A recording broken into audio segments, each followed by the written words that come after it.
A visit to Gloucester Cross now on Friday gives one the opportunity to see the farmers' market.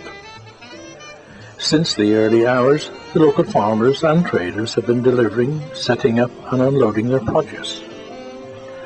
After a somewhat difficult start in the city, the market has now become well established. Today in the sunshine, there are lots of customers around with a great variety from which to choose.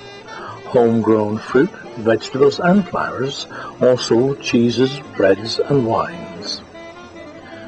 Gloucester is not the only town in Gloucestershire where such markets exist.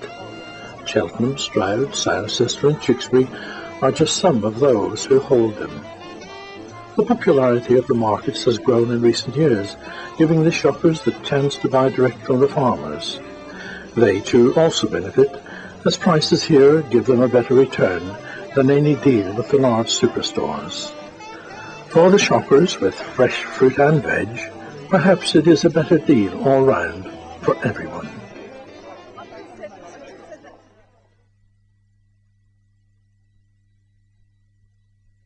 The year 2005 was the 60th anniversary of VE Day and the ending of World War II in Europe. On Sunday the 8th of May, the Royal British Legion marked this notable event in Predgeley. Following a parade led by St Andrew's Pipe Band, a service and wreath-laying ceremony was planned to take place at St James's Church.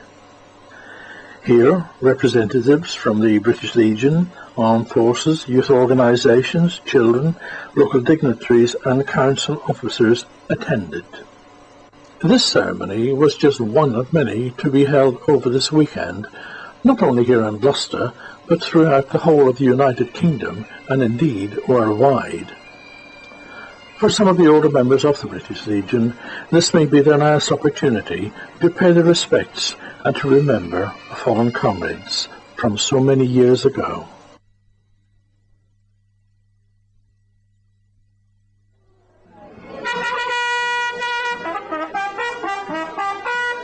Oh yeah, medieval tented village on College Greene.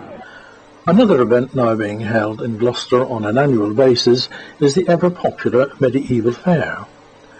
Usually held in May or June, the event attracts many interesting characters. They are keen to show their clothing and lifestyles of that period of our history from so many centuries ago. The occasion is used by many charities to help with their fundraising activities and increase public awareness of their work. The Plantagenet Society is just one of the many groups here today. They travel all around the United Kingdom, giving displays of various kinds, including playing medieval music. Their colourful costumes and authentic instruments are truly reminders of a bygone age.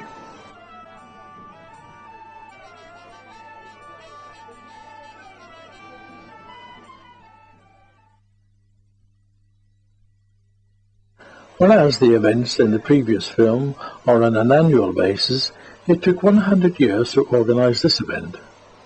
May 2005 saw the centenary of the formation of lawn bowling clubs in Gloucestershire. To celebrate this major milestone, the Gloucester City and Spa bowling clubs amalgamated to hold a very special match. Many well-known bowlers from all around the country were invited to attend. After all the welcoming speeches, team selection and photographs were taken, it was time to get down to the serious business of bowls and getting that slightly offline ball as close to the jack as possible.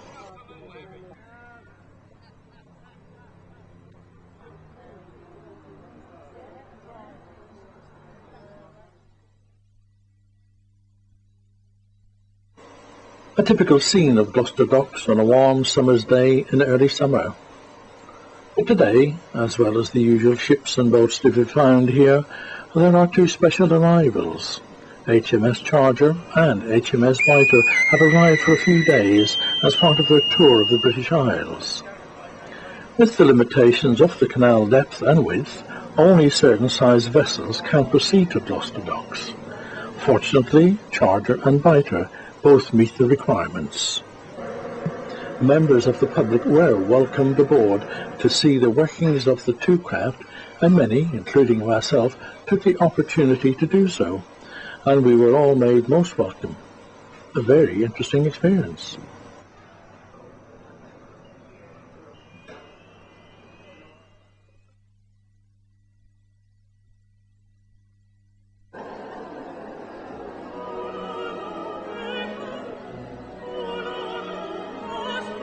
Glorious Gloucestershire was the theme of the Festival of Flowers held in Gloucester Cathedral at the end of July. In all, over 120 churches and organisations contributed to the display, which stretched from one end of the cathedral to the other.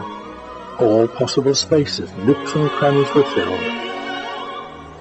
In the programme, the chairman, Marilyn Hughes, noted that it was believed that this particular festival was the first occasion on which all the flower arrangers from the diocese have come together with the displays of colour and beauty commemorating famous musicians and writers, which have enhanced the cathedral and brought pleasure to many thousands of visitors.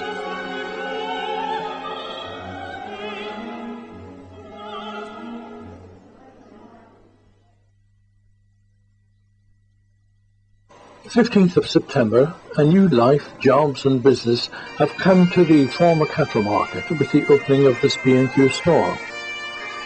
It is the first new store to be opened on the site and reputed to be the largest in the country. With special offers to be had on opening day, the queue formed well before opening time, although it was noted that some people did not believe in queuing. B&Q are just one of the many new stores to be involved with the development of the site. Argus, Comet and JJB Sports are all scheduled to follow shortly. However, critics of the scheme point out, with some justification, that relocation to the new site destroys the town centre shopping experience. But for the motorist, there's plenty of free parking at the door, and that will be a vote winner for them.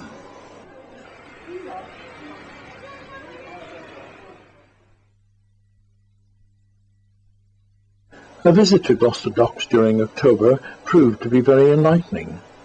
For here, the making of the film Amazing Grace was well underway, and had been for some weeks. The tall ships, some of which had sailed from Cornwall, reminded us of how Gloucester Docks looked at the beginning of the last century, an inspiring sight. The film itself tells the story of William Wilberforce, a British politician and social reformer. He headed the move in 1807 to abolish the slave trade, and in which he was successful, for by 1833 slavery was abolished in the British Empire.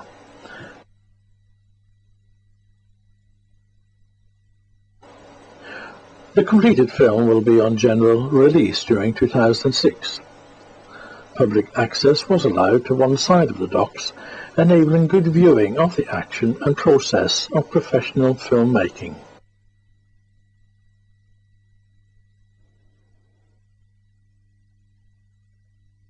Late November saw the arrival of the German Christmas market and the ice rink in Gloucester's King's Square, all part of the City Council's effort to attract shoppers to the town centre. This in the face of competition from Cheltenham and, of course, the internet shopping boom. While the arrival of the attractions was hailed as a great success by the city fathers, the views of the shoppers were somewhat mixed. The cost of the ice skating, a first for Gloucester, was claimed by some to be excessive, but considering the costs of transport, setting up and running costs, perhaps the charges were about right.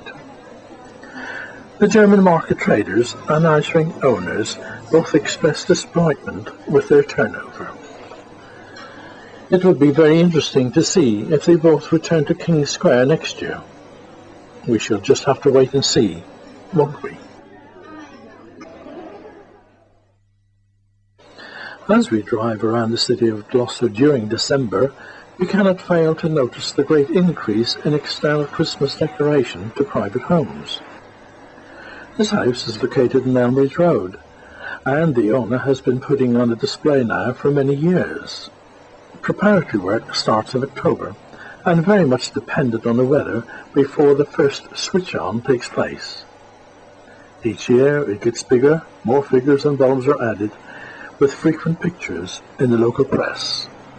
Now to Stroud Road, and here again is yet another Christmas spectacle. This show has also been around for some years.